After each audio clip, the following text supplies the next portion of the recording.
les habitants d'Hénin-Beaumont, lorsqu'ils votent à 64% pour des candidats Front National, ça démontre que tout ce que nous faisons quotidiennement, eh bien ça marche. Aujourd'hui, M. Briouat fanfaronne. Mais c'est quoi son bilan? Il est là depuis 1 an, il a fait un carnaval et il dit aujourd'hui, voilà, on me juge sur mes résultats, mais on jugera à la fin de mandat. Alors dans le canton 1, celui de Roubaix, il n'y avait pas beaucoup de suspense. L'UMP l'a emporté avec 71,15% des voix devant le Front National.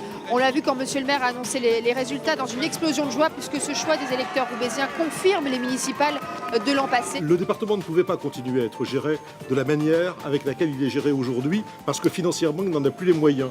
Il vivait très au-dessus de ses possibilités. C'est donc une double tristesse, à la fois de se rendre compte que les électeurs n'ont pas voté par rapport au bilan du Conseil général sous les majorités qui ont été les nôtres, avec les présidents qui se sont succédés, Bernard de Rosier, Patrick Caner et Didier Magnier. L'UMP est un parti apaisé, en ordre de marche.